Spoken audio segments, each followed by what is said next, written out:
morning. Good morning. How are you? Good. Usually I introduce my guests from outside the car, but Dubai is hot and humid.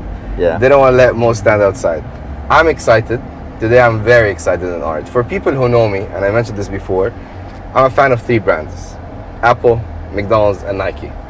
And big fan. People think I get paid by them. But no, it's been a thing since I was a kid, since a young guy. And today, I'm proud and honored and really lucky to have Mo on board. Mohamed Bodiat, Vice President at GMG, Nike and Jordan brands. Yes. From South Africa. A long journey. We're going to talk a lot about Mohamed, get to know Mohamed. For many of the people in the market the past few years that have been getting into the sneaker market, the Nike shoes, the Jordan shoes, he's your guy. So we're gonna talk, we're gonna ask questions, and ready to go, Mohamed? I'm ready. Let's go. Good.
Mo, Yeah.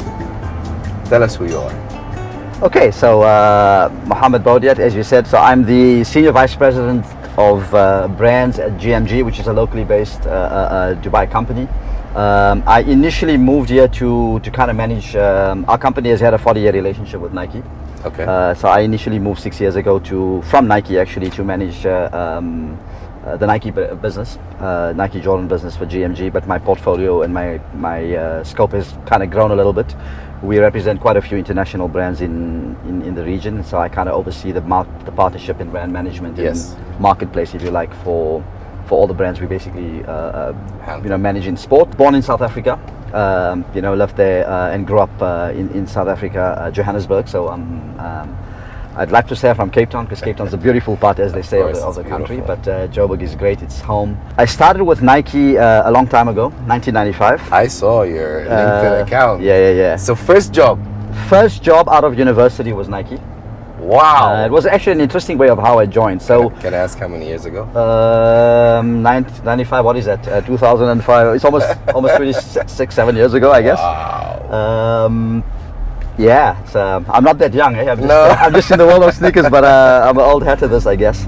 But my journey actually with Nike and how I got started with Nike is quite interesting because as a young high school student going into university, Yes. so we had apartheid, okay? The time of apartheid with a white government kind of, the whole oppressive nature of what apartheid was. Yes. Many American brands imposed sanctions on, the US imposed sanctions on South Africa, which meant that a lot of American brands were not in the country. Wow. So the only way you could get access to a lot of American-based brands was people were kind of parallel importing them into the country, right?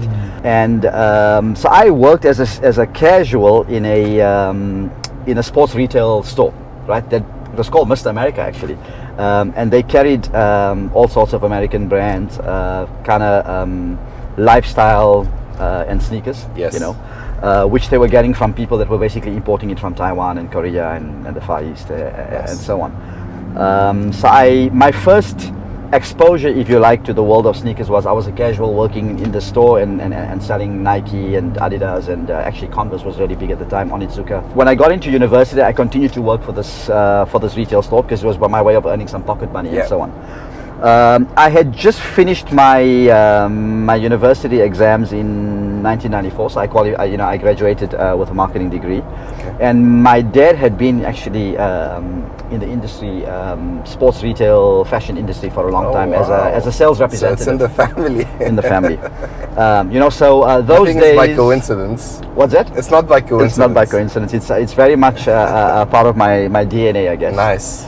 My dad, back in those days, a bit different today, where if you're representing a brand, you kind of only work for that brand. Correct. Right? Those days, my dad was sort of an independent sales representative, in the sense that he had agencies where he represented a number of brands in a certain geographical area, so Johannesburg area, and he represented them and basically took orders on their behalf to retail stores and so on. So he kind of was quite well established and well known in the industry, in the local South African industry, which is fashion lifestyle, So at that time, if you want sneakers, you go to Abu Muhammad, and now they come to you. Yes, exactly, pretty much. So but he was more on the apparel side, right? So what had happened is that when Nike started off in the country officially as a distributor.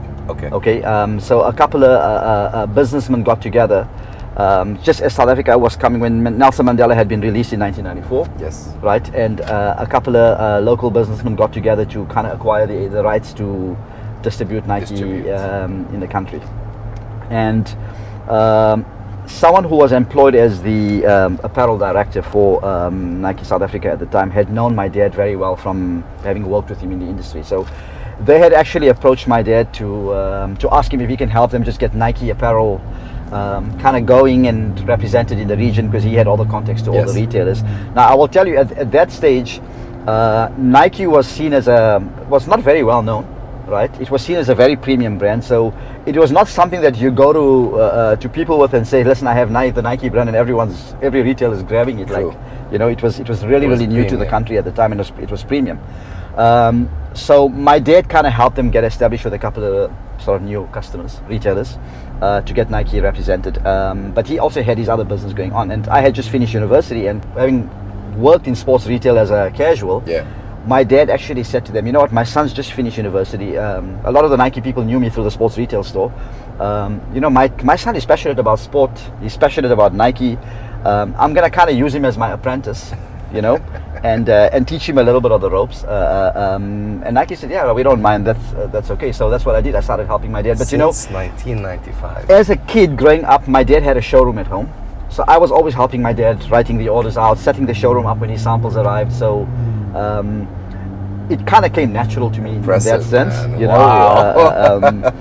So then I helped my dad for about a month or so, and then my dad went to Nike and said, listen, to be honest with you, I got a lot going on. I did this merely just as a favor to help you guys going, but my son's really into this thing. This is his passion. Why don't you employ my son, right, and let him do it? So Nike said, listen, that's a great idea. I mean, we know him, and young blood.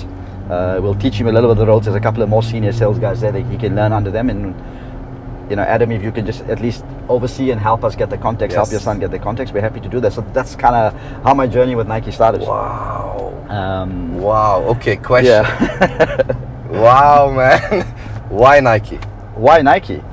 I think, so you got to understand, right? Like I grew up at a time when, first of all, social media didn't exist, of course, right? So the only way you had exposure to a lot of American sport, I say, because Nike was very much an American brand at that time, and it was a running and basketball brand for the most part. I'm talking late 80s, early 90s as a youngster growing up, right? So Michael Jordan era, right? Of course, it's the Chicago Bulls era. So I think just the way Jordan was celebrated as an athlete, Nike was kind of breaking a lot of the industry norms and rules with its pretty provocative advertising campaigns. If I think of the Revolution campaign where they used the Beatles song, or the story of the Jordan getting banned and the signing this huge contract.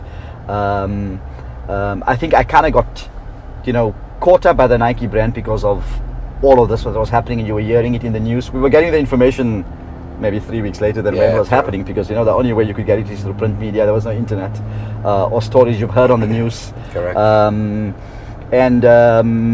I think just the journey of Nike. It spoke your language. It spoke to my language, yes. And I guess it helped a little bit that I was working in sports retail, so I got to see the product and touch and feel the product at a very young age, right?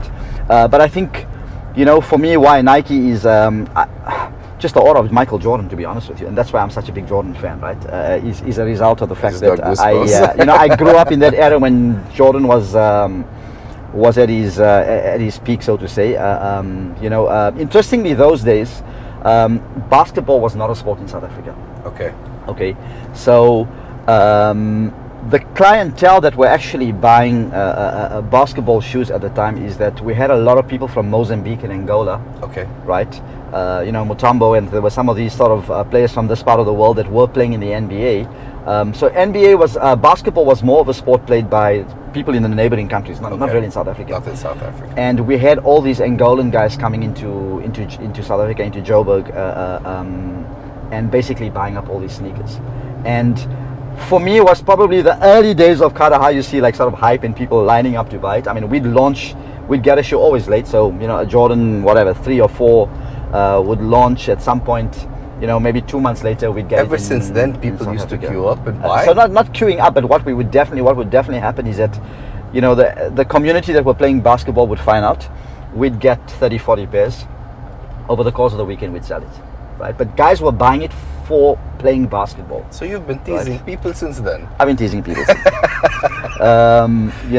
So that's kind of why Nike is that it's. It was a brand that was emerging. It was kind of just breaking through in that sort of mid 80s to becoming, one of the very prominent sports brands. What a brand! I got caught by all this marketing. What a brand! Honestly, I mean, on a personal level, it speaks a language that relates to many of us. Mm-hmm. And honestly speaking, I mean, I remember even my mom and dad when I was a kid, like when my dad wants to buy a Nike shoe, my mom would say, "Bassam, do you really want to buy an expensive shoes now? The kid is still young." And it's like, he has to have a Nike. It was there. It was always there. And then the Michael Jordan era came in. So do you think today is the golden age for the sneaker market? Has it been different ever since you left South Africa till today? The trend, the market changing from the 90s, 2000s, and now 2020, so 2022 plus. Yeah, absolutely. I think it depends on how you look at it, right? From a business standpoint, if you're a business, you'd say that this is a golden era, because I think there is so much of the way the world has changed, and how social media and internet and access to information has played such a big role in people's awareness, and also I think this idea that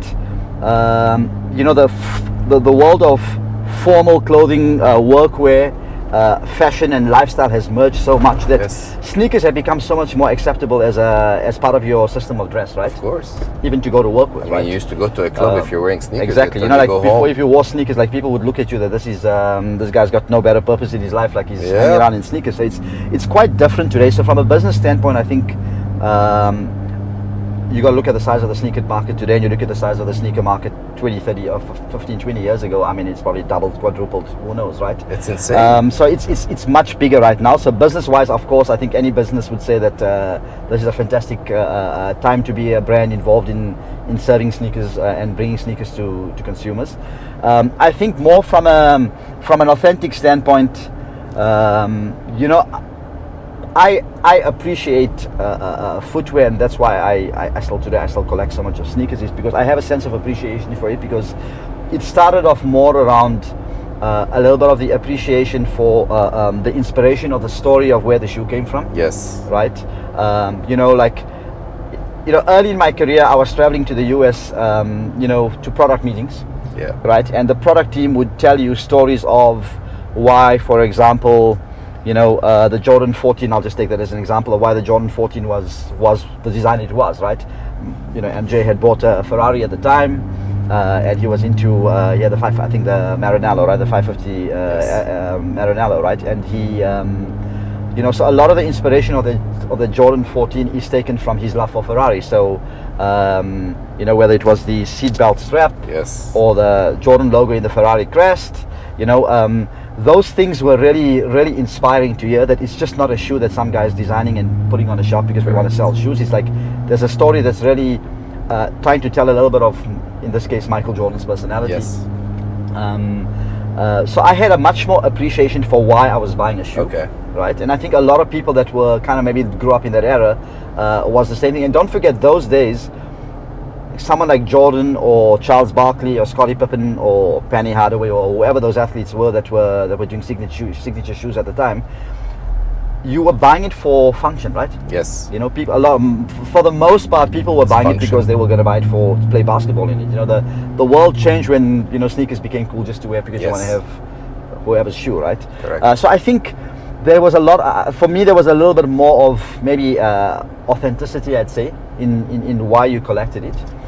Maybe where today people really, it's really driven so much by the amount of what social media tells you is acceptable and what you should have, and why you will not be cool if you don't have it. Yes. Right. So I think that's changed a little bit around that perspective. I think why I have such a deep appreciation for more the storytelling is that I had worked in product at some point, right, 1997.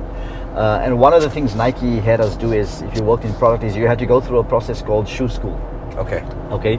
So you spend a little bit of time at world headquarters where you go into some of the very secret rooms. So the famous Nike kitchen where a lot of the Nike shoes are the done. Prototyping and things happen. Design, prototyping. A lot of the athlete shoes are made in the kitchen, and generally you don't get access to that, right? Unless you're working in product. But we had the opportunity. Yeah. So where we learned everything about the basically the makeup of how shoes are designed, from a designer putting a conversation with an athlete into paper. Yeah. Right. All the refinement in design happens, the prototyping of samples, materials, that whole process, right, of the to and fro that happens, and all the different iterations of molds, foam, trying different materials of midsole, outsole, uppers, all that. You kind of go through that whole process, and you kind of learn how it's all done. And then you then go a few weeks later to a factory to see one of those shoes actually get made. So actually for us, our project, or the shoe that was used as our the shoe that we used to kind of go through shoe school was the Jordan 13. Oh wow. Okay. So we kind of saw the whole inspiration of the cat eye, Michael Jordan's style of play, how he kind of pounced on his opponents, and that inspiration of him being that Black Panther, right? And then so we went through all the design iterations and different materials and how they got that reflective sort of thread into the upper. If you remember, the Jordan 13's got it, right? And then we went to the factory in China, and we saw the Jordan shoe that 13 being made from the time they basically create the mold all the way till the last. All the way till the shoe is packed in a box and being shipped actually literally for Foot Locker. And I think when you see that whole process and the amount of, first of all, hands that touch it, that why it feels very commercialized and I guess it is to a certain extent today, right? There's so much of work that goes into making a shoe. Yes. Right, and the appreciation for the craft and design and talent of designers and even the athletes, because a lot of those days, I mean, it was really being built for Michael Jordan's style of play. He needed lateral or medial support, so they were kind of buffering it up in those areas of the foot because they needed to for his style of play. You get a real appreciation for that. So that's kind of where appreciation started. And I think today not a lot of consumers understand all the stories. And okay, I have been a little bit it's unique for me because I kind of work in the system, but I think I know a lot of guys that have been collecting sneakers and probably have a lot more knowledge than me, because I'm a very Nike guy and they have knowledge across the board, across the brands, that share the sort of appreciation for the storytelling and why it was done. Mo is saying all of this because he knows where this is going, and I know. No, I don't. I'm just I think in his mindset, he's so good at this. He's built the convo so smartly, and oh my God, man, I love it. I love the fact that I'm passionate, man. Yes, I'm sure you're just reflected appreciation, the details. the passion behind you working with Nike. We're gonna get into more details, but I want to ask you a question that's a quick maybe answer for you. How did it feel moving from Nike South Africa to the UAE? So actually my journey is a little bit different, right? So I didn't come from Nike South Africa to the UAE. Okay. So my career with Nike spanned almost 20 years, right? Nice. Before I kind of got to the UAE. I worked in South Africa for probably the first 10 odd years of my career. Okay. I spent 5 years in Europe. So South Africa, at that moment in time, because we've reported to a few different regions over the period of time. But at the time when I moved to Europe, we were part of EMEA, Europe, Middle East, Africa, right? So I spent 5 years in Amsterdam at a Nike European headquarters. At Nike, okay. Okay, and I worked predominantly in. So most of my career with Nike, I spent some time in product, but if I kind of sum up, most of my career was more on the sales side, marketplace, commercial side. So I kind of did a couple of different sales roles in Europe. Yes. Then in 2012, I went back to South Africa for a year and a half. We had set up Africa, so I was kind of the sales director for Nike South Africa and part of Africa. Then I actually moved to Dubai from the US. I worked at our world headquarters. Nice. So I worked in global football, soccer, football. For 2 years, and then I had a bit of a life-changing incident. I lost my mom, unfortunately, and sorry to hear that. South Africa and the US is very far, 31 hours to get home. So you can imagine being Muslim, when you get home for the funeral. And I just kind of had to. I'm chasing a career, but I'm so far from loved ones that I felt that I never want to relive another moment like it where I cannot get home and be with family when family needs me most, right? I'm the youngest of four, but I was very close to my mom. So it's just how sometimes God puts things. I had said to Nike, look, it's just too far. I need to get closer to home. And I was actually going to move to another Nike location. And I had a good relationship with the family at Sun & Sand or GMG. And they found out, and of course they had actually contacted me more to offer condolences and things like that. And they said to me, look, you know what? South Africa's far. The dad said to me, you're like a son to me. You come from a family environment. Come in and help us. We need someone to manage the Nike business. Why don't you come and work here? And then I discussed it with the family, and of course the idea of moving to Dubai, being much closer to home. Pre-COVID, 6 flights a day to South Africa. So, anytime you need to get home at any hour, any few hours of the day, you can. And I decided, maybe I need another challenge also. It kind of fits in more with my lifestyle, where I want to be at this stage in my life. I had teenage kids who were, also kind of getting into university and high school. So you're a father of 3 kids? Yes. God bless them.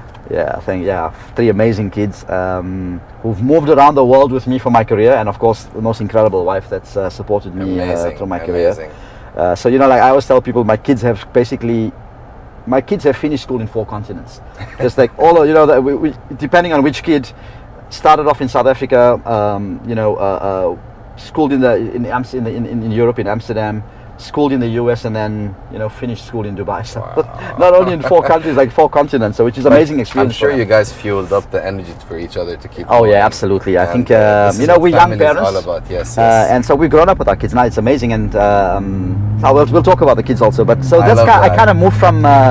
Actually the US to Dubai. So this is how I ended up. It's just a relationship that I've had with the Barker family, who I work for now over a period of time, and it's been fantastic. I mean, Dubai is one of those places that once you get here and you work here, and all that happens in the city, you get very attached.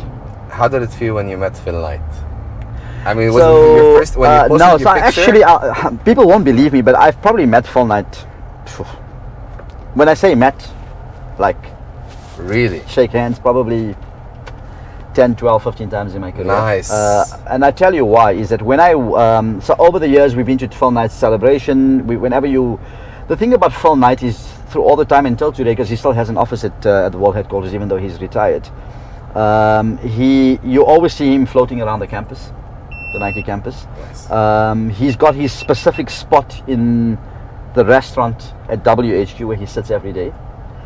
So your ability to basically, they encourage people not to harass him all the time, of course. He wants to have his meal, but your ability to be in very close proximity and bump into Phil Knight in a lift, on a staircase, walking down the campus is very likely, and it happens very often. So that's how I've encountered, and I've kind of met him so many times. My last trip was 2019. I had gone for Nike had invited us for a global meeting, and I was happily just walking. Myself and another colleague were walking on the campus, and we bumped into Format, and a colleague from mine actually from Nike South Africa. So we had a chat with him. He took photos with us. Quick question: something that he said to you that you've ever asked him, or that's always been there? Well, I mean, to be honest with you, I'm not sure I can relate one where there was that kind of a conversation, right, to be honest. But what I will say is that when you tell Phil, when we told Phil Knight, like, I was not working in South Africa then, but we had said, listen, we're both from South Africa. He said, wow, South Africa, that's such a long way. It's so great that, the brand, and we've got people that are passionate about our brand from every corner of the world, and how's things going, and what's the market like. He wanted to understand a little bit of how what's happening with sport in South Africa and so on. What's your best learning from Nike? Best learning, I think. That's a tough one because there's probably so many. I think you have to be passionate in anything you do. Besides, just do it. Yeah, that's true. Just do it. There is no finish line. There's a few, right? But I think. I love what I do. So like my job is not a job. It's a lifestyle. I love it Monday to Sunday. Like I'm connected with the Nike brand Monday to Sunday. Like I have a job Monday to Friday, but my staff in our retail stores will tell you I'm in the stores popping in on a weekend all the time. It's like I love it, right? I love the brand. I love retail. I love connecting with consumers. Yes. So I think just do what you love and be passionate about what you do. I think Nike's culture is really unique because it's a brand that has had the ability to really, really pull on your emotional swings, and any Nike employee will tell you that it is so easy to get emotionally connected to this brand because it's just the way everything they do. But probably the one thing from a business sense, I would say, so from a personal perspective, I'd say, it's taught me to really love what I do and be passionate about what I do, right? I think from a more business perspective, and really we can apply this, I apply this to any brand I manage because I don't just manage Nike these days, right? Is always put the consumer first. Okay. Right? I think, listen, at Nike they have a saying, listen to the voice of the athlete. Nice. And I think that's why the brand has been able to continuously push itself forward, is because they listen to what consumers' needs are, and they generally start off because it's a brand that's all about sport by DNA, right? True. So it generally starts off getting insights from athletes of what athletes are looking for and what athletes are wanting, and then seeing how they can actually bring that together in a product. Yes. But make that product also look really, really cool. Correct. Right. So I think. The brand does put the consumer first. They do obsess the detail of how this is going to make athletes better, which I really like because many times people will ask me, but why is another brand doing this? Why doesn't Nike do it? But it's like, what's the story behind it? Like, what are we serving? What are we trying to do here? Are we, what is the emotive connection back to the community or consumer we're serving? There's always that piece, that filter that we have that. Are you very biased when it comes to Nike? Yes. My teams will tell me. Okay, I'll answer this question this way. I have a great appreciation for good work, right? By any brand, right? I own a lot of sneakers. We're gonna get to that. They're all Nike brand, Nike Inc. I'll say, right? But I think that maybe it comes with a little bit of time and maturity, right? Over time. And it goes back to a little bit of what I told you about appreciation for storytelling and where the story comes from. I love stories by any brand or work by any brand that, again, is rooted in really creating that deep connection with the consumer, right? I think there's a couple of brands today that are doing really, really good stuff, right? Yeah. And across fashion, lifestyle, luxury. I think if we take... people might be surprised by me telling you this, right? But I think if you just take the most recent thing that happened this week with the Rabz, I think it's a really cool story, right? When you see it in isolation, it's like, okay, where did this come from? But when you understand what Adidas are doing with the Adilicious thing, and it's a story they're telling across a number of countries with 11 different restaurants around the world. And for people that have lived in Dubai for a long time, what sort of Ravi's means as an institution in this part of the country, that it's not all just the glitz and glamour malls. Like it really feels something to. It's authentic. We talk about authenticity. So I really love that story. I think it's a really cool storytelling that they've done, and I think it's certainly resonating with a lot of the sneaker community. I think there's a lot of brands doing really cool things. So to say that I'm biased in the sense that I got Nike running through my veins. I will not wear I more than likely will not wear another sneaker brand. I wear fashion luxury. I own LV and Dior sneakers, right? Because I don't kind of see them being direct competitors. I will not wear another brand, but I will always appreciate great work that other brands are doing, and I think there's a few doing it, right? I think the Adidas I mentioned. I think New Balance are doing some really, really cool stuff. I think, Did you ever meet Michael Jordan? So meet is a very strong word, because the meet for me means this. I've been in this close proximity of Michael Jordan, probably twice. So should we talk a little bit about that? So Phil Knight's... Look at me, look at my smile. So Phil Knight's... I have a photo somewhere. I couldn't find it. I was going to bring it to you. So I don't have... So for Phil Knight's retirement celebration, we had a huge global event that happened in Portland in the US.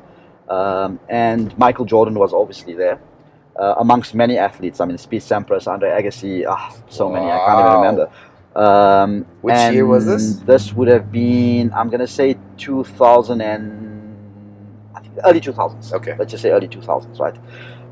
And so we were at an event with Michael Jordan. Michael Jordan was present at Phil Knight's retirement celebration. And I got as close as like this and the end of your car. Okay. Right? One of my sales reps at the time, he's actually got a really, really cool podcast blog called Soul Knowledge, where he's a sneaker evangelist. Oh, nice. And he's very, very knowledgeable on the history and storytelling. You should check him out. He's pretty cool, Bernie. And Bernie was a young guy who just had guts to do this. And Michael Jordan sits in a very cordoned off area. And no one was allowed to kind of harass him. And Bernie just said, Mo, here's my camera. There was no digital phones those days. It was a little Kodak camera with a 35mm film. He says, Mo, please do me a favor. I'm going to go and just risk it. I'm going to do it. What can they do? They'll throw me off his little podium. Bernie ran on, stood behind Michael Jordan and said, excuse me, Michael, can you please just look there? And Jordan's still like wondering what's going on. And I clicked this. I've got a really, really nice photo of Bernie with Michael Jordan. But that's probably the closest I kind of got to him, which is kind of in person, right? I mean, they're right in front. But I can't say I've spoken to him. No. But I think one of my most memorable moments, Michael Jordan moments, is that I've actually watched Michael Jordan play. Nice. So I've been to the Chicago United Center in Chicago, 1997, 98. Indiana Pacers, Reggie Miller on the other side, but the full Chicago Bulls team. I'm talking Pippen, Rodman, the works, right? The whole bang. The celebrated Bulls of that era, right? So we watched him play. What was really interesting about that is that the way they introduced the team, right? And then from the movie The Last Dance, you had the music that plays, and then there's the Michael Jordan intro, which is like everyone is here, and then the Jordan intro goes there. Wow! So, man, your hair stands up. Yes, it's phenomenal. So that's probably one of my most memorable moments is watching Michael Jordan play. Wow. You met LeBron James lately? I was in South Africa when LeBron was here, but I met LeBron. So again, I say, meet means hi, how are you? Yes. Not that, but I said hi, LeBron, and he greeted back, what's up, man? At our Nike employee store in Portland, Oregon. So for the 2 years that I lived in the US, athletes are in and out of world headquarters, and they always end up in the employee store because it's so great to shop in our Portland employee store. So LeBron was with the trolley, busy shopping, and we could just go into a walk into the aisle with my son, and we just greeted him, and he kind of acknowledged. But in my time, I've met Reggie Miller, I've met Lance Armstrong, pretty close. Yeah, in his good days. Mo, quite a few. I don't even remember all. Yeah. People open up your Instagram account. Yeah. Nothing that says who you are. It's such a subtle account. There's nothing. There's your name. There's the Swoosh Mo famous logo, and there's a. I don't even know if that's legal. I don't even know if that's legal. I think Nike just left me with that. They didn't say anything. They didn't say anything. I think you deserve it after all those years. You've been and after this episode, I think you represent the brand amazingly. Mo, how many pairs do you have? I lost count. 200? 200. 5? Come on, 200 I had in 1990, whatever. Whoops! Let's go to the... It's more than... I don't like to say this because for me it's a passion. It's not about bragging about how many sneakers I have. But I mean... But it's north of 1,500. What's your shoe size? 9.5. Oh, we're the same. Oh, I'm going into his closet. Do you keep them on at home? So I'm sure you've. So that, my wife really loves me, but she still wants to throw me out of the house every week when I bring boxes, when I smuggle boxes into the house, as she says. It's like, son, take this. So I have a room at home. It is nothing that any sneaker enthusiast would expect. I mean, I see some of the guys in the community with their beautiful rooms with all the plastic boxes, and it's so neat. I just don't have that. You don't have that. I'd have to take out a loan just to pay for the plastic boxes to cover all the shoes, and they're so bulky. So, and I have a thing about keeping the OG box. Yeah, of course. So all my shoes, I have the original box. So even these plastic shoe boxes that you can buy now, I put my original shoe box inside.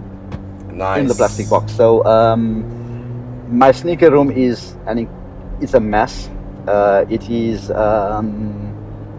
it's overwhelming.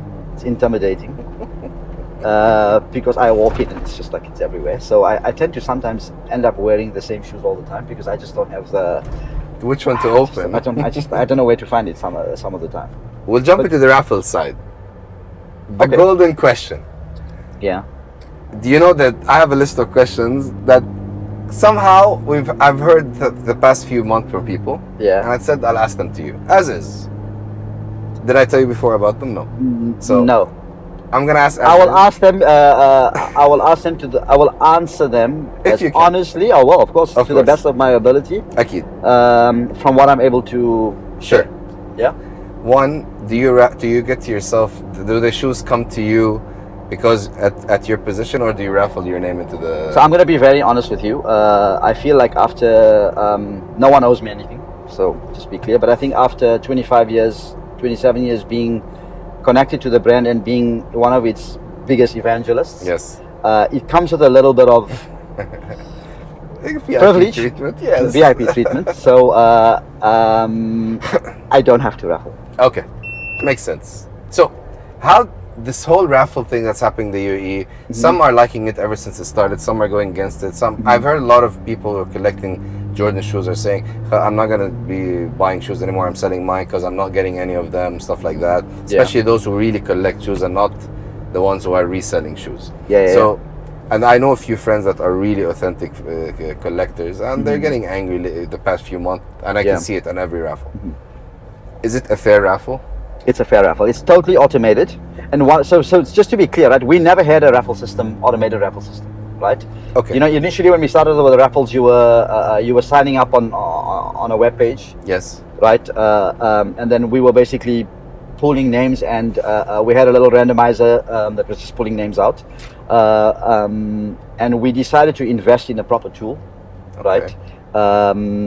Like a lot of the retailers have done. Actually, I think all the major retailers selling Jordan on raffle. So you take Amongst You, Concepts, Good Life.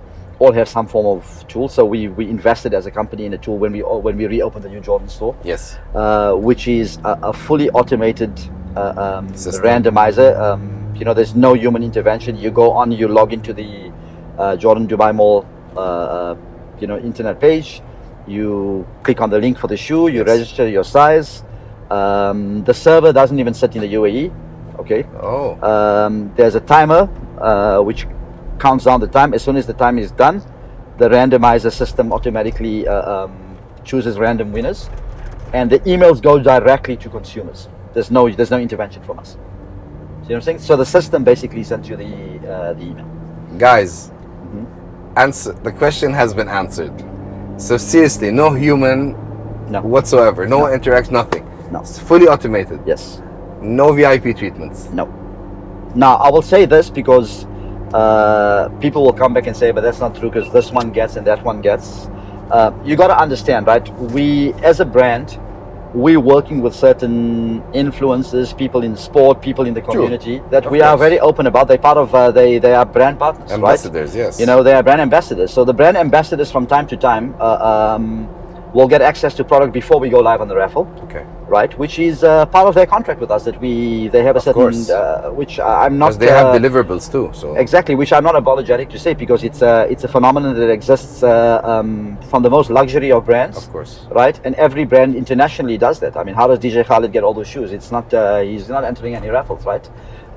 He's a brand ambassador, and he, for example, or anyone else. DJ Khaled's on a different level.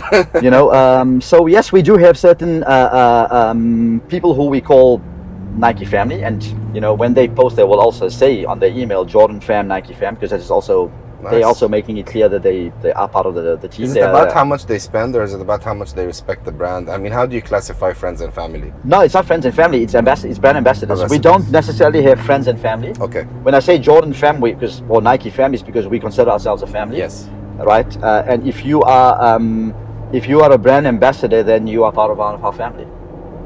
You know. And the brand ambassadors could be people that have some level of influence. You know, they kind of fit certain requirements we have. Okay. And we feel that they have some level of cultural influence on the community, that their specific community that they work with. And you know, we're talking sneakers now, but I mean this applies to trainer people that are in the fitness industry. You know, we work with footballers, we work with social media influencers, we're working with DJs. You know, we recently signed Kareem Nostik, who's a skateboarder, because we feel that this is a sport that we certainly want to have a much more bigger involvement with, and we feel that we've got a point of view from a Nike SB perspective that it's interesting. Nice. And you know, he's doing a lot to promote the sport in the region. So you know, you guys have been pushing on SB a lot. So. Yeah. So you know, it's no different to how any brand might have a criteria of who they work with. So yes, these people do work for us. Of course. You know. So the answer is split into two. Yeah, one and that doesn't happen all the time. There's no human interaction. The randomizer works alone, independently, sits out of the UAE.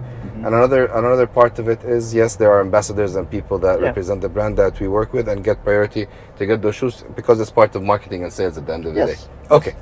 Second question is split into a few parts. I wanted to split into parts.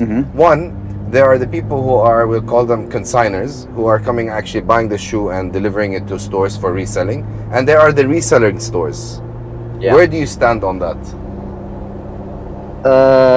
Because I know you have an unhappy side to this topic. So look here, from a business standpoint, right? We don't work with resellers or consignees, right? Because ultimately, makes sense. We build product and we bring product to market, right? To ultimately serve people that love to wear the brand. Yes. Right. And our aim always is to put the product in front of consumers in a way that consumers can buy it and wear it and love it and cherish it, right? And ultimately, the person buying it is the ultimate end consumer and user of the product. Okay. Right. And that's our brand stance on it. And I think any international brand, whether operating in Dubai or anywhere else in the world, that's the ultimate goal. They're not producing product for resellers to make more money, right? So that's our take on it as and that's all I'll say from a business standpoint. No worries. So in my personal capacity, I think, look, there's two sides to it, right? Is that I personally, you know, I like people to be able to buy the product and not have to spend extra money on it. Yes. Because if a shoe has been priced at a certain value, right, it's because people that understand that product and who have priced that product, being the brands, have priced it at a certain price because they feel that's the value of the shoe, right? When someone has to spend more than they need to for it because they can't get access to it firsthand, it's like I don't like that part of it. Yeah. Right. Because I feel you should buy it at the value of what it is. at the same time, again, personal point of view, Yes. you know, you cannot underestimate the impact that the secondary resale sneaker market has had on why the industry is growing, right? Because that idea of you not being able to get access to product and now you want it, Yes. does drive demand. Correct. Right? It does drive demand. It does drive the hype. There's a high Right? demand, So Mo. It's the secondary unbelievable. market has, I think, to a great extent, and there's many factors to it. It's not only just the secondary market. It's the fact that you know, people of influence today are musicians, sports people, personalities, whatever, your local influence in your hometown, whatever it is. You know, these are all the people that you aspire to and you look up to, and if they have it, you want it. So, you know, Travis Scott has it, everyone wants to have a Travis Scott shoe, for example, right? Or whatever. So, I mean, there is that part that's driving the hype, but I think the fact that the simple laws of economics, demand and supply, right? When there's a higher demand and less supply, you kind of create this this frenzy that everyone needs to have it, and if people know they can't get it, they want to get it first, or they're going to get it at the best price they possibly can. Of and I'm course. scared if I don't buy it now, the price will go up. Increase. You know, so I think there's that side to it, that it's definitely helped the sneaker market. I think it gets taken a little bit too far, right? I also have a little bit of again, all my personal view, I'm not representing anyone. Yes, yes. I have a little bit of understanding for people's economic circumstances, right? Some people do it because they need to feed families, they need to do whatever it is. And you know, if I can buy a shoe for 1,000 and sell it for 3,000, it means that, you know, I can do X, Y, and Z with that money. That's going to be put my kids through school, whatever. I get that side of it, so I'm never going to judge anyone who does it. I think where most people would probably agree with me is there's a level of ridiculousness, if that's a word, right? Where most people would not appreciate is when you get the syndicated style of sneaker reselling, is where people go in, they've got the entire syndicate of 10, 15 crew members going in, buying up all the pairs. Okay. Right? Make it impossible for someone who really wants to buy it to wait. True. Right? And then they kind of, they buy up all the pairs and then sell it at ridiculous prices. I think this is where it takes away the fun of why people want to get into, collect sneakers. This is where the challenge is today. Where I think today a lot of people are being put off. Sneakers is because of the fact that. Okay, for everyone who watches Cruisin with Rabz knows that the heat is insane and we get heated up sometimes, so sorry for that, Mo. No worries. We took a quick break, had a quick chat, and we're back on the road. So this is going to be an exciting episode, so I'm sure there's a lot to say. I was telling Mo, and I'm going to say this again, the reason why I wanted Mo to come on board, first of all, is because I really have been seeing the efforts you've been putting the past few years in the UAE to the brand. So this is really impressive. People need to appreciate how much work and love and passion you've put into this. Knowing your story, I'm sure that now your stock market has tripled now. But at the end of the day, it's really good to appreciate people who work on brands and what do they do. And it's not as easy as we think it is. Today, we'll go back to the reselling, consignment stuff that we were talking about before the cameras went off. Let's go back to how people are getting shoes. Yeah. Do you get unlimited pairs of shoes when you do raffles?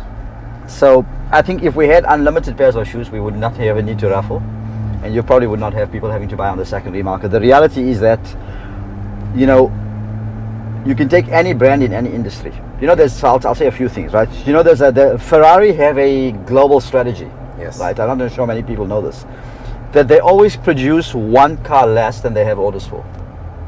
Right, and the whole idea is that there will always be someone in demand of their product. Okay. Right, so and you take Rolex today, take any watch brand today, you cannot find watches today, right? Yes. It's because the brands don't overproduce, because that's why you get people coming back, because it's the whole management of supply and demand, right? And the excitement. And the excitement of it, right? So that when you get it, you really appreciate it, right? Yes. I think it's no different to our world, of course, at a different scale. The pairs are not unlimited. We have to respect the fact that as incredible a place this is, right? We are not the epicenter of the global sneaker world, right? As a UAE market. As the UAE marketplace, or the GCC, I'll say. I mean, even take it beyond the UAE, right? You know, Europe, China these days, the US for sure, most definitely drives basically the sneaker market, which means that we don't get an unlimited amount of pairs. In fact, the US and Europe, for that matter, don't. Right? Because I mean, everything is on global allocation. I think more so now with everything that's happening with supply chain and all the global post-COVID delays and things has made it even worse. But every brand strategy, if you're into that business of longevity, is you're not going to overproduce, because people at some point will just turn off, right? And not want to have it because everyone's got it, right? So the whole idea is to keep things limited, and that means that the limitation keeps that desire, right? And that aspirational value of people wanting to be attached to it because almost they can't have it. Or they cannot get it. That I shouldn't say can't have it. I should say more maybe not as accessible and as easy to get. It keeps the interest in the brand, right? And it keeps the brand wanted and desired. So for that reason, we don't get unlimited amount of pairs. Sometimes we get very limited pairs. And the best way to do it in the most fairest way possible, right, is to put it on raffle. Many stores around the world the past few years have picked up, which is the reselling shops, not only the UAE, even out abroad. A lot of, I'm sure it's incredible. I mean, brands all over the world, New York, the States, the UK, here. So, and it's increasing. A few days back, a new shop opened up in Dubai. So, how is that to you on a personal level, and how's that to you to a brand? So I think, listen, fair play to those who see a business opportunity. Right, the thing is that I think there's a couple of guys that have been doing it for a few years now, very effectively, and fair play to them that they saw this opportunity in the marketplace. I know, there's an individual who started this a couple of years ago. I know him personally in the sense that he's a huge collector. He's a big fan. He's got incredible collector items, and he saw the opportunity to do this. Many people have now become a little bit more opportunistic and jumped onto the seeing the opportunity. There's money to be made, so fair play to those guys that take the risk. At the end of the day, people opening up shops need to pay rent, they need to hire staff, they need to take still the risk of purchasing inventory, whether it's consignment or whatever. So if you've got the business sense to take that thing, I don't have any issue with that. I do feel, again, in my personal capacity, I feel like there's one thing about keeping things limited, right? So that you always keep this desire for the brand. But when is it becoming so limited that, brands need to take a little bit of responsibility of actually turning consumers away? Okay. Because it's just becoming ridiculous that it's just impossible to get it, right? Yeah. That is switching a lot of people off. So I think there's a fine line between how much brands produce, right, versus how much demand there is. Yes. Right, and I think today what's happening is your demand is this big and your supply is this small. And as a result, it's allowing people to open up these reseller secondary market stores and charge ridiculous prices because there is so little demand and so little supply, I'd say, and such a large demand, right? So I think brands need to calibrate a little bit of what is enough to at least keep the market healthy, keep consumers happy. But you don't over sort of expose the brand, right? Last question about this topic, and then I'll jump to you a few fun personal questions. One is, the last question is, how do you guys control the fake market nowadays as Nike? I really get angry when I see shoes that are fake. Yeah. So how does this work? You do realize that's an industry of its own, right? Yes. And it's the fake market have some of the most smartest business people. Right, that's why they can do this type of stuff. And so as we work very closely with Nike, the Nike mother company. Yes. Right, and we have someone that's based in the UAE that basically full-time job is basically protecting Nike's copyrights and Nike's intellectual capital. And one of that is working very closely with the industry in general, because it's an industry problem. It's not a Nike problem only, right? The industry is having a problem. Adidas, everyone's having this issue. So it's also a little bit of how the industry is coming together to say, listen, we need to jointly combat counterfeit, right? Working very closely with Dubai Police and Customs and Border Control and so on to basically try and combat this at source as soon as it enters the borders of the UAE, right? So. You see a lot of fake on the marketplace, but I can tell you there are millions of dirhams that get confiscated every month. Okay, amazing. Right? But the problem is, it's like mushrooms. It's too fast. You shut this one down, It opens there. And also they're getting smarter and more sophisticated, right? So now what's happening is that the non-branded stuff is being shipped here, and then it's going into factories all over wherever, and then all the brand's logos are being embroidered probably locally. So when you bring it in, no one's picking it up. Wow, right? that's So, neat to my that's ears. sophistication, right? So we try and combat it as best as we can, but it's difficult. The only thing I would say to people is that if it seems too good to be true, it probably is. Yeah, just flag it up. Yeah, but it probably is too good to be true. Like if you're getting a great deal on a pair of Nikes or Jordans or whatever, and it's not an authorized retailer in a proper shopping mall or has a proper established business, then probably it's not the real thing. True. I will say one thing on that, sorry, if you don't mind. No, go ahead. I considered myself an expert on identifying fake shoes because I had been, I've been in the system, Nike system for so long, particularly Nike shoes. But to be honest, today it is getting so good. It's very difficult in many cases to even differentiate one from the other. This is coming from the brand. I second guess myself. Like very often people ask me, Mo, can you please check this out? Then I ask them. Sometimes I don't have the product in front of me. I ask them, okay, check it. Can you check for the name tag for this? Can you take the insole out? What is it saying under? Is it stitched? Is it glued? Is there a serial number on it? Whatever it is, like.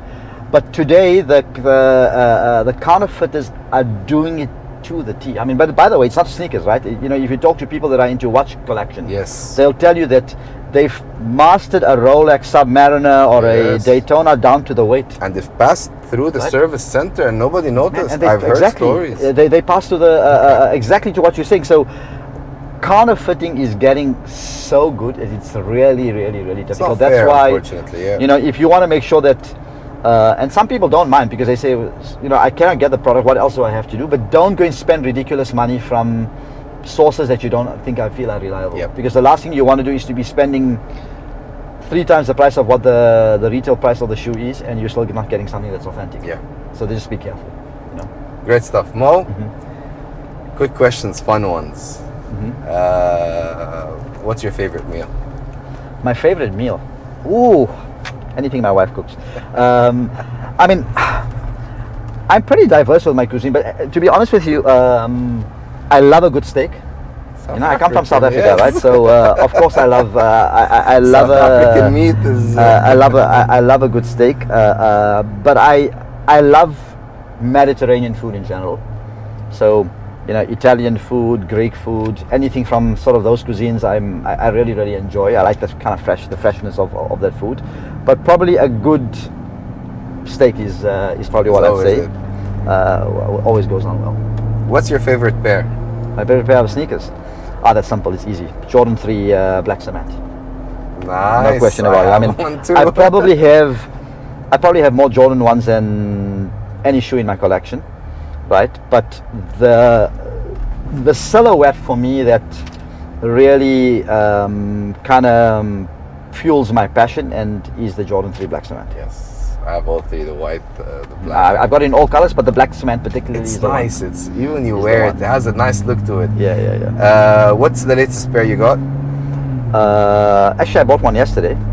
I bought the. I will just say something. I'm buying a lot of women's shoes these days. Because I think sometimes some of the women's shoes are better than the men's colorways. So I bought the woman's MX1 Safari yesterday. Nice. Because I've got the whole Safari collection. So you get it in size 11? I buy 11 and a half. Yeah. Okay. So that's my latest pair.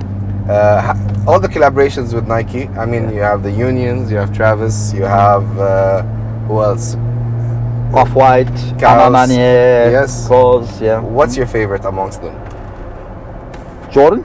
Yes, from those collaborations, which ones do you feel is your favorite? Look, I think if you look at the cultural impact, right, and the impact on the brand that a collaboration has had, I think the Virgil collaborations have had the biggest impact on the industry, right? The original 10.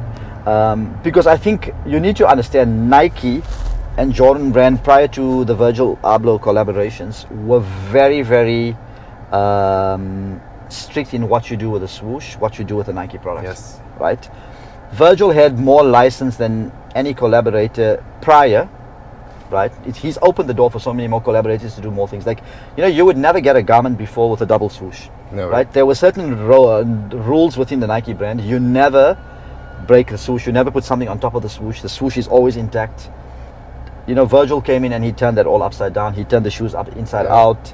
He played around with the swooshes. That allowed Travis to do the reverse swoosh. Like, those things would never have happened pre-Virgil Abloh, the original 10. So I think when I look at it from the perspective of the impact that any collaboration has done on also young consumers in the industry, and why reselling is such a huge thing, is I think the original, the 10 from Virgil is, for me, my favorite, because I also look at the impact it's had on the marketplace. Right? I think a collaborator today who I think is doing it really well is Union. Yeah.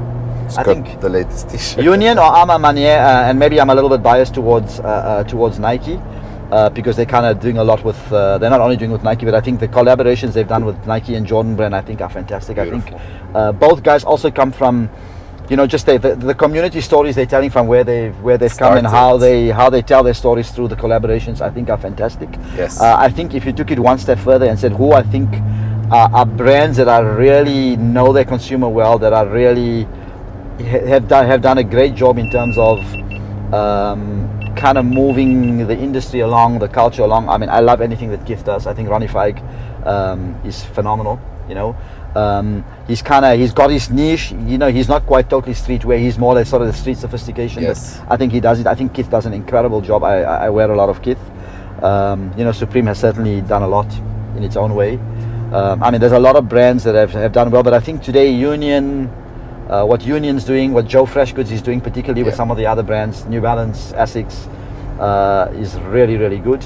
But again, I go back to what I told you right from the beginning. If you take anything that Union does, you do anything that Ama Manier is doing, what ALD is doing, what Joe Freshgoods is doing, they all come from very, very rich, authentic storytelling. Each of these guys, their backgrounds, where they started, how they started. Virgil as well, right? So that's what I love about it. Today, what's your most memorable moment throughout your career with Nike? Oh my word, there's so many, right? I think meeting Phil Knight for the first time, even just being in the presence of Michael Jordan, going to my first NBA game. But probably on a more personal note is, I'm actually wearing the watch today. So this is the Tiffany limited edition watch with the swoosh inside. You gotta get it close. I don't know if they can see that. Okay. That's so nice. So I had won a Salesman of the Year award. Now, which year? 1997. Okay. Wow. And basically the gift I got from Nike. From Nike. So it was like a regional award. So I kind of won it for like whatever region we were belonging to that time. Can't even remember now. Asia Pacific or whatever. So I got basically I have a crystal glass thing with my name engraved, sales rep of the year, blah blah blah, and then I got this Tiffany and Co. I got this Tiffany watch, which is a limited edition series that Nike had collaborated with Tiffany and Co. It was not for commercial purposes. No. It was only created basically for Nike's salespeople as the recognition of their awards. There was a limited run, I believe, because this was not going on for years. I think over a 2 or 3 year span, anyone that won a sales award, I believe it was sales, got a watch, I guess. So there's not many floating around, but there's a couple of people that obviously own it. I'm fortunate to be one of them. Nice. So 1997, 2007, 2017. So it's 25 years old. You're big on Hidden. I love Hidden, yeah. Very nice brand. You know what I like about it is the way the guy started, like he was hidden, right? Yeah. He just kind of did his things silently, did his little few pop-ups. I like the way he curates stuff. It's getting a little bit commercial now. Okay. I think he's pushing more out naturally when he sees the opportunity, the demand. But I think when I first started wearing it, it was very cool. This is the Hidden T-shirt. I wear a lot of the Hidden stuff. True. You're wearing what shoes today? Oh, so this shoe actually. I don't know if people can see it. Can your camera take it off? So I'll tell people what I'm wearing. So this is not my oldest pair of shoes, but it's the oldest pair of shoes that I can still wear. Right? Because a lot of my old Air Maxes, my Max 95 from 95, my 97 from 97, They've all broken up into because anything with polyurethane. Yes. That's the way I learned at shoe school, right? Anything with polyurethane over time oxidizes and it just breaks into. Correct. So all those old ones that were probably a little bit older than this one, although it's about the same time, I cannot wear. But the one I can still wear, and maybe more relevant because Dunks are such a huge thing at the moment. Is a pair of vintage Dunks. That's nice. Which year? What does it say? This is 1998. 1998. It's nice. So it's a very old Dunk. Today people are using pens and things to yellow the soles and fade out the laces, but this is natural. This is kind of done it over time. So I decided to wear a really, really old pair from the old days. But I mean, my taste also in sneakers is I listen. You know, we'd all be lying if we think we don't get caught up by the hype. Right? We all want to have the coolest collaborations and so on. But I also buy a lot of grails. A lot of general releases. Sorry, not grails, GRs. Yeah, I have a lot of GRs because, man, you know, like a lot of the stuff that's coming out today, I sold as a sales rep back in 95, 96 when I started, right? Like I have an attachment to it because I remember like how I was hustling to get this pair placed in a retailer store, right? You know, Air Moabs, Air Horachis, Prestos, all that old stuff, you know. Mo, how old are you? How old am I? Should I tell? Well, I guess I kind of gave my age away already when I told you I have adult kids and I joined Nike in 1995, right? So I actually, interesting story. I turned 50 on the 2nd of May. This year. Happy birthday. Thank you very much. Which coincidentally was the day after Nike celebrated his 50th birthday. So Nike was officially 50 on the 1st of May 1972 and I was born on the 2nd May 1972. Things are happening for a reason, huh? It's your love for the brand. Yeah. You got, oh wow, amazing. But they say age is a mindset, right? Yes. So it's just a number. I am an old guy still collecting sneakers, but I still feel, you know, I enjoy it. It's my passion. Yeah, so I keep doing it. What's coming up for Nike till the end of the year? Anything exciting? Anything new branches coming up? Look here, I think the product lineup is strong. I think you guys have been seeing a lot on social media. And DJ Khaled has been pushing a lot on his lineup. Is it gonna come to the region? I'm not 100% sure, but I believe this release of DJ Khaled's Jordan 5s are more of a worldwide release. The last one he did was very limited to friends and family and the US only. You know, he did the Jordan 3s 2 years ago, the red and blue ones.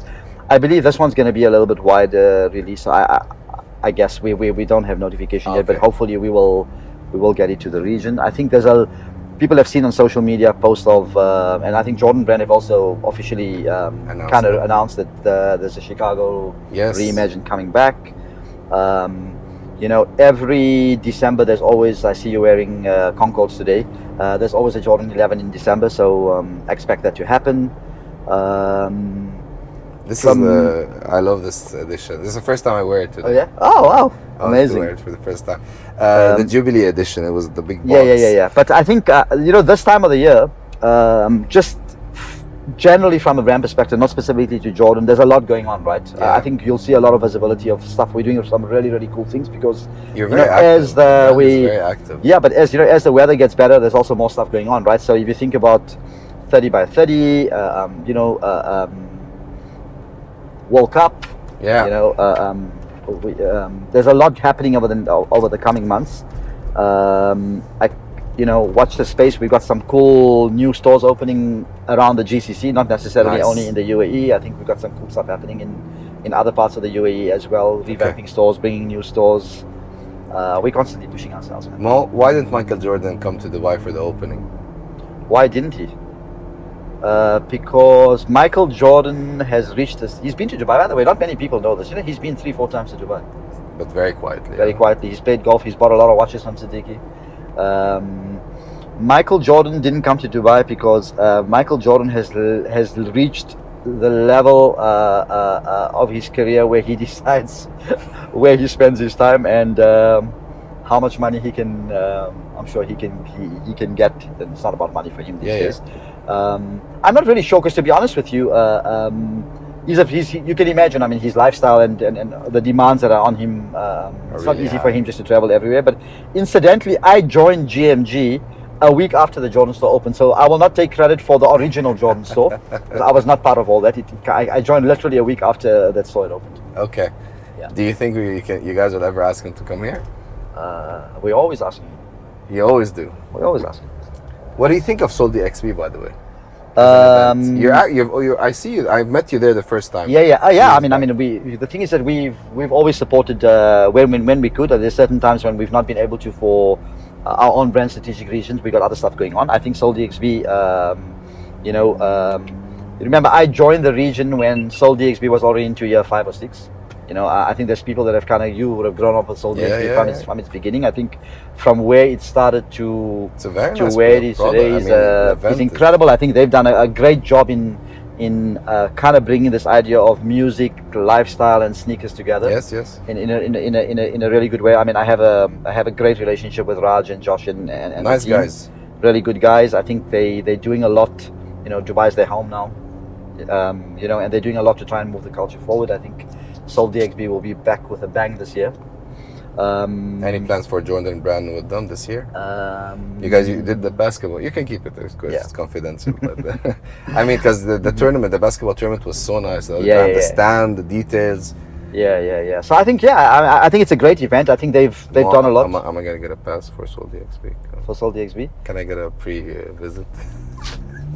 What I love about him, he's so non-Arabic. I'll say that. He doesn't do this. He's straightforward. So I just talk you the Arabic thing quickly. Everywhere. Apparently, I have a very Arab-looking face. So my name is Mohammed. So people generally think everywhere I go. Even last night I was in the restaurant and the guy had a long, full-on 2-minute explaining to me something in Arabic, and I didn't have the heart to tell him no. And then I had to say to the guy, I don't speak Arabic. So first of all, if anyone who's Arab speaking and you've ever tried to speak to me in Arabic and I've chosen to respond to you in English, it's not because I have any problem disrespect of my cultural roots. I am not Arab, right? I'm from South Africa, so I cannot speak Arabic. Okay. Yeah. Honestly, man, I'm just trying to think of all the little details, but at the end of the day, this was interesting, this was exciting, this was fun, this was important for people to get to know you. Amazing. Again, thank you for the opportunity. No, thank you actually for coming on board. I mean, Cruisin with Rabz is all about getting to know the real people behind what they do. It's not about celebrities or anyone. Normal people who actually work day and night for their jobs, for their businesses, for their family, anything. But the amount of effort and the activities you've been putting into the brand, to yourself behind, and now I know where it all comes from. So now I really understand where all that passion comes from. What's next for Swoosh Mo? So the first thing I would say, right, to that is that, I don't do this all on my own, right? I think what I've been able to do, hopefully I'd like to think, is to transfer the passion that I have to a fantastic team that basically runs the business day to day. Like, I mean, I'm not, I was a lot more active maybe a few years ago when we were starting it, when Dubai was not getting access to the product. I mean, that was my role, is to try and educate Nike and on what's happening in this marketplace. So I've spent some time trying to make sure that we get access to everything that we have today. But really, the guys that are driving it and connecting with the community and is the team behind me. And so if there's something I want to take out of this, is I've been able to at least transfer that passion that I have to an amazing team that's kind of doing the job every day. What's next for me? Our company is doing so many interesting things, right? We don't just operate in the UAE anymore. We're operating in Egypt, we're operating in Southeast Asia. We have strong business relationships with a lot of brands, including Nike. So I'm getting involved in a little bit of our international expansion, in trying to build what we have here, in other parts of the world. Excellent. Yeah, and are you happy where you are today? After all those years? As I said to you, I'm incredibly grateful for everything. First of all, I've had an incredibly supportive wife and family that's enabled me to drive my passion and follow my dream. I'm incredibly grateful to, of course, Almighty God for what I have. I live a very content life. I'm happy to be in Dubai. I love going to work every day. I get challenged every day. So couldn't be happier, man. Amazing. Mo, thank you so much. Thank you for an amazing drive. Thank you for cruising with Rabz. Thank you for coming out and like speaking about everything that to get the entire community and the market to understand who you really are, to understand that it's not easy to do what you do today, especially that the market was just highly demanded, limited supplies, the amount of effort, the amount of education you've actually worked on to get here today. So good luck. I'm going to be seeing you around definitely. And guys, I have a small gift for you. Oh, because I felt it was only apt, right? Because I think I'm not sure many of the community are actually aware that we operate the only Jordan store in the whole of Europe, Middle East, and Africa. We are the only store. The only other stores you get are in Asia and in the US. Okay. So it's a pretty big deal for us as an organization, because we've not only, we opened up the first Jordan store, but we also were able to relocate it and make it bigger and better and serve the community better. So I thought it would only be apt that I give you something which is very unique to our company, unique to the region, and of course unique to Dubai is God bless Dubai. I love Dubai. So thank you so much. You've spent a lot of time with your life This is here, from right? Mo. Thank you. Jordan Dubai. I love what you guys have been doing. I love the experience. I still think that there's a lot that can a lot of stuff is happening. I'm sure you guys are on top of your game. Keep it up. Thank you. I think just do it all the way. Thank you. I think what's really important is that we do whatever we can to try and listen to the community, right? We cannot always please everyone. That's life. Yes. In anything in life today, you cannot please everyone. Speaking of that, I know, and I'm one of them. There are people that I message on Instagram. We message Mo, and then sometimes I would say like, why doesn't he reply or respond? Or maybe sometimes when there's a show coming out, I'd say, can you help or anything? And it's not easy. But then one day I remembered how many messages and calls do you get on a daily basis for those things, and how much can you actually cope? Yeah, I mean, it used to be worse in the past, right? I think they got used to your silence. Nice. The silence is not disrespect. No, it's not. It's just that like if I go down that route of answering one person, I feel compelled to be fair to answer everyone, and like it's Swoosh Mo is my personal account also, right? It's my personal account. So I try to. This is the challenge of social media today. I mean, you give someone your number and WhatsApp is just an entry to your private phone that he can message or she can message anytime. So it's not easy. Yes. I really think your account should tell more about you. Yeah. Come on, man. Yeah. By the way, like most people will know who I am now because I don't really show much of that. True. It's for no reason. I think I don't know. Mo is a fun guy. Whenever you see him at any store, in any event, come up to him, talk to him. Please do. I love that. I've walked up a few times to talk to him. Never felt that I had to stop or not to talk to him. And he's very informative. He's very straightforward. Someone that I think the brand needs at challenging times like those when everyone wants everything. So good luck. Thank you. Keep it up, It's been buddy. amazing. Thank you for cruising with Rabz. Thank you, man. We'll see you soon. Great. By the way, this guy has a really cool car. I really like this. Do you like the Jeepers? I like the Jeepers. It's amazing. This is a fully built car from A to Z. And like considering how expensive fuel is today, the fact that you drove around with me for hour and a half in a car that's not light on juice. Thank you for that. You do realize the colors, right? Like yeah. So it's in the heart. And it's Liverpool red, which is we didn't talk about that, but it's Liverpool red, so I'm also happy. I'm a very big biased person when it comes to Jordan. That's why I got black and red, and it has the Jordan logo on the door, by the way. Saw that. And my flag number is 23. I saw that too. So yes, I mean, full respect. Thank you. Today is a happy day for me, and we'll see you guys soon. Tune in next week for Cruisin with Rabz, and have a great day. See you. Thank you, guys. This was cool.